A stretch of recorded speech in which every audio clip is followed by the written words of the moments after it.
बिस्मिल्लाहिर्रहमानिर्रहीम अस्सलामुअलैकुम। एक और इन्फॉर्मेटिव वीडियो के साथ गैलीलियो की कहानी जिसने दूरबीन इजाद की।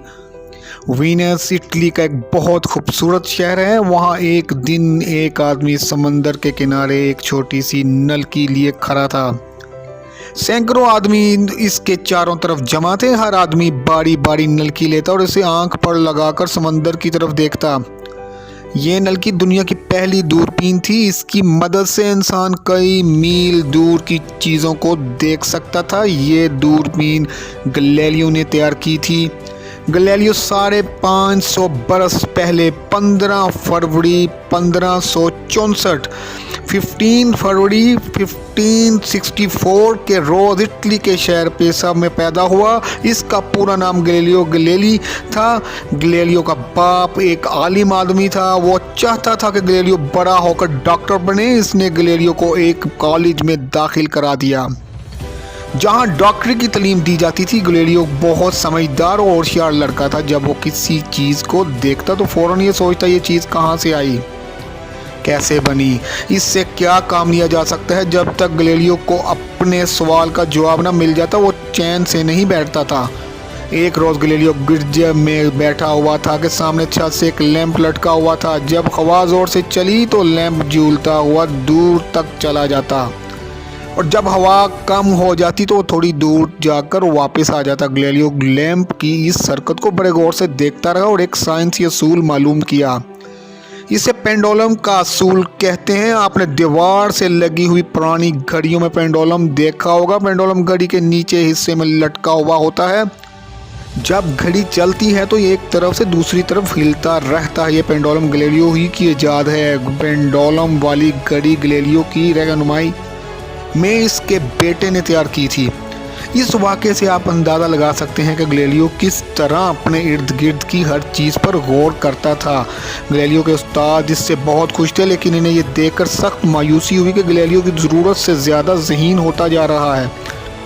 वो अपने उस्तादों से तरह तरह के सवाल पूछता। कभी कभी वो इससे बहस भी करने लगता, अपने उस्ताद से भी बहस करने लगता। एक रोज़ गैलीलियो के उस्ताद ने बताया कि अगर मुख्तलिफ वज़न की दो चीज़ें ऊपर से फेंकी जाएं तो भारी चीज़ ज़मीन पर पहले गिरेगी और हल्की चीज़ बाद में गिरेगी। गैलीलियो ये बात मानने के लिए तैयार नहीं था। इसका ख्याल था कि तमाम चीज़ें ख्वाह भारी हों या हल्की एक ही रफ्तार से ज़मीन पर गिरती हैं। एक रोज़ गैलीलियो ने अपने उस्ताद के शहर के बड़े मीनार की सैर को गया। गैलीलियो ने 2 ईंटें ली, एक हल्की थी और दूसरी इससे 10 गुना भारी। इन ईंटों को लेकर गैलीलियो मीनार पर चढ़ गया। इसके उस्ताद अपने शागिर्दों के साथ नीचे खड़े रहे। मीनार की आखिरी मंजिल से गैलीलियो ने दोनों ईंटों को एक साथ नीचे गिरा दिया। इसके उस्ताद ये देखकर हैरान रह गए कि दोनों ईंटें एक साथ ही वक्त पर ज़मीन में गिरी। इस वाक़े से गैलीलियो के उस्ताद इससे नाराज़ हो गए। वो पैसा के कॉलेज में अपनी तालीम जारी ना रख सका। गैलीलियो इटली के एक और शहर पैडुआ चला गया और वहाँ से रियाजी के चंद मशहूर उस्तादों से तालीम हासिल करता रहा। गैलीलियो ने बहुत जल्द रियाजी में बड़ी काबिलियत पैदा कर ली। कुछ अरसे बाद इससे पैडुआ यूनिवर्सिटी में रियाजी का प्रोफेसर मुकर्रर कर दिया गया। गैलीलियो ने 38 साल की उम्र में 1602 में एक आला ईजाद किया। इस आले को थर्मामीटर कहते हैं। थर्मामीटर से हरारत का सही अंदाज़ा लगाया जा सकता है। कुछ अरसे बाद इसने एक और आला ईजाद किया जिससे इंसान की नब्ज़ की रफ्तार मालूम की जा सकती थी। इस आले की मदद से डॉक्टरों को मरीज़ों का इलाज करने में बहुत आसानी हो गई। इन ईजादों की वजह से गैलीलियो को बड़ी शोहरत हासिल हो गई। मुल्क के बड़े बड़े आदमी और पढ़े लिखे लोग गैलीलियो की इज्जत करने लगे। एक मरतबा गैलीलियो वीनस गया। वहाँ इसने सुना कि बेल्जियम के एक आदमी ने एक आला तैयार किया है। इस आले के ज़रिए दूर की चीज़ें बड़ी नज़र आती हैं, लेकिन इस आले में ये ख़राबी थी कि इसमें हर चीज़ उल्टी नज़र आती थी। गैलीलियो ये बात सुनकर दूरबीन बनाने में मसरूफ़ हो गया। इसने धात की एक छोटी सी नलकी ली और नलकी के दोनों सिरों पर शीशे लगा दिए। ये थी गैलीलियो की दूरबीन। इससे कई मील दूर की चीज़ें साफ और सीधी नज़र आती थी।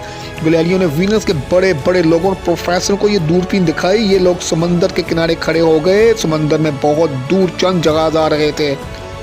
दूर होने की वजह से ये जहाज़ बस छोटे छोटे धब्बे नज़र आते थे। लोगों ने दूरबीन से इन जहाज़ों की तरफ देखा तो बहुत नज़दीक और साफ नज़र आने लगे।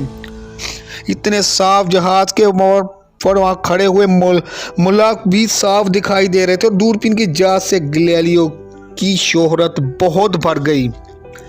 वीनस के लोग दूरबीन को जादू का खिलौना समझते थे। दूर दूर से लोग दूरबीन को देखने के लिए गैलीलियो के पास आते। ये लोग गैलीलियो से दरख्वास्त करते कि वो इनके लिए भी एक दूरबीन बना दे। गैलीलियो ने चंद कारीगरों को मुलाजिम रख लिया और दूरबीनें बनाना कर बेचना शुरू कर दी। गैलीलियो अपनी दूरबीन को बेहतर बनाने की कोशिश करता रहा। कुछ अरसे बाद इसने ऐसे शीशे तैयार कर लिए जिनसे दूरबीन की ताकत बहुत बढ़ गई। इसने एक ऐसी दूरबीन भी बना ली जिसमें दूर की चीजें 30 गुना बड़ी नजर आती थी। इस जमाने में चांद, सूरज, सितारों के मुतल्लिक इंसान को सही बातें मालूम ना थी। लोग समझते थे कि ज़मीन एक जगह ठहरी हुई है, सूरज ज़मीन के गिर्द घूमता है, चांद और सितारे किसी चमकदार धात के छोटे बड़े टुकड़े हैं जिन्हें आसमान पर जोड़ दिया गया है। कहकशां के मतलब ये मशहूर था कि आसमान पर एक रास्ता है जिस पर देवता चलते हैं।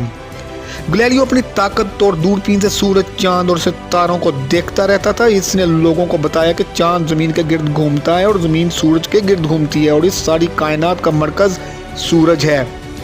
कहकशां और देवताओं का रास्ता नहीं है बल्कि हज़ारों लाखों सितारों का झुरमुट है। ये सितारे ज़मीन से बहुत दूर हैं।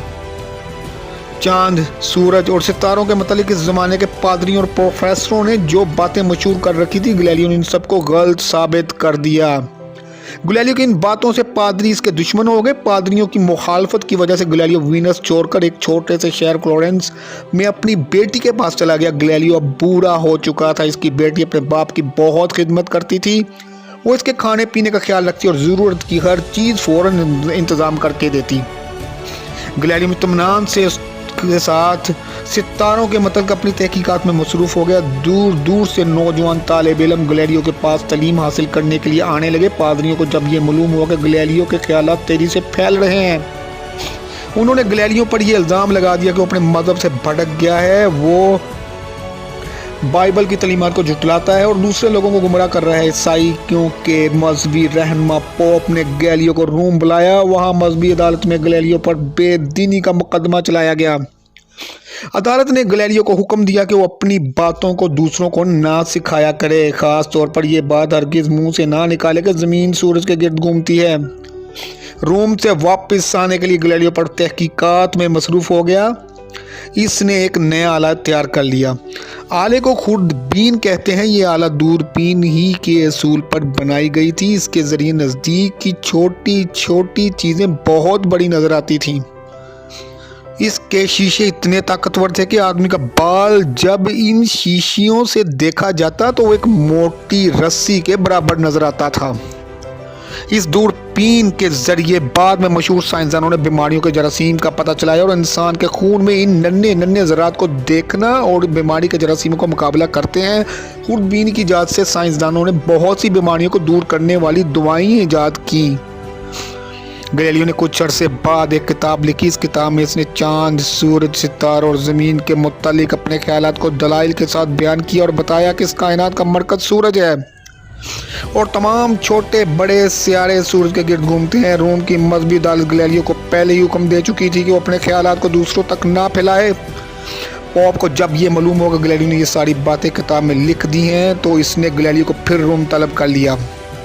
वहाँ गैलीलियो पर दोबारा मुकदमा चलाया गया। गैलीलियो बहुत बुरा हो चुका था और काफ़ी अरसा बीमार भी रहने लगा था। लोग गैलीलियो की इज्जत करते थे लेकिन पादरियों के मुकाबले में इसकी मदद नहीं कर सकते थे। गैलीलियो अकेला था। इसने मजहबी अदालत के अरकान को यह समझाने की कोशिश की कि वो मज़हब के ख़िलाफ़ नफ़रत फैलाने नहीं चाहता। इसका मकसद ये है कि लोग इस कायनात के मुतालिक सही बातें जान लें, कुदरत के इस निज़ाम को समझने की कोशिश करें और इस निज़ाम के असूलों के मुताबिक इंसान की तरक्की के लिए नए रास्ते तलाश करें। मजहबी अदालत गैलीलियो की बातों से मुतमिन नहीं हुई। अदालत ने गैलीलियो को मज़हब की मुखालफत का मुजरिम करार दे दिया। अदालत ने इसकी किताब को जब्त कर लिया। गैलीलियो को धमकी दी गई कि अगर इसने अपने ख्यालात को ना बदला तो उसे सख्त सज़ा दी जाएगी। अदालत के हुक्म पर गैलीलियो ने कागज़ पर दस्तखत कर दिए जिस पर लिखा था कि सूरज, चांद और ज़मीन के मुतालिक इसके नज़रियात गलत थे और अब वो इस बात का कायल हो गया है कि ज़मीन साकन है और सूरज इसके गिर्द घूमता है। गैलीलियो जब अदालत से बाहर आया तो इसने अपने एक दोस्त से कहा, मैं बूढ़ा और बीमार हूँ इसलिए मैंने इसके कहने पर यह बात लिख दी, लेकिन मेरे लिख देने से हकीकत बदल नहीं सकती। जमीन सूरज के गिर्द घूम रही है और घूमती रहेगी। मजहबी अदालत ने गैलीलियो पर तरह तरह की पाबंदियां लगा दी थी। इसे अपने शागिर्दों से मिलने और तालीम देने की इजाज़त ना थी। फ्लोरेंस में वो अपनी बेटी के मकान पर अकेला पड़ा रहता था। गैलीलियो दिन ब दिन ज़्यादा बीमार होता चला गया। कुछ अरसे बाद वो अंधा हो गया। इसके लिए लिखना, पढ़ना और तजर्बे करना भी मुमकिन ना रहा।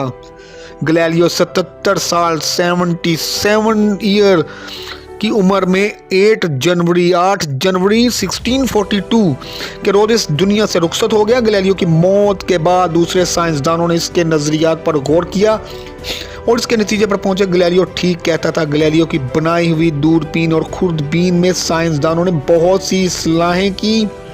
दुनिया के बहुत से मुल्कों में अब भी सितारों का मुशाहिदा करने वाली बड़ी बड़ी रसदगाहें मौजूद हैं जहां ताकतवर दूरबीनें लगी हुई हैं। इन दूरबीनों की मदद से इंसान ने मुख्तलिफ सितारों और सितारों के फ़ोटो लिए हैं और ये मालूम कर लिया है कि चांद, सूरज और दूसरे सितारे ज़मीन से कितनी दूर हैं।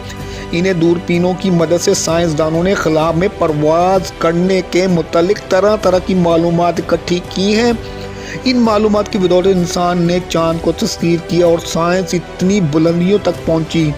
आपने रूसी हवाबाज मेजर गैगारिन का नाम सुना होगा। गैगारिन पहला इंसान था जिसने खला में परवाज़ की और ज़मीन के गिर्द एक चक्कर लगाया। क्या आप इस आदमी का नाम बता सकते हैं जिसने पहली बार खला में झांक देखा? ये गैलीलियो था। ये थी गैलीलियो की कहानी। अपना ख्याल रखें और इस चैनल को सब्सक्राइब करें और बेल आइकन को प्रेस करें ताकि आपको नेक्स्ट वीडियो मिल सके। शुक्रिया।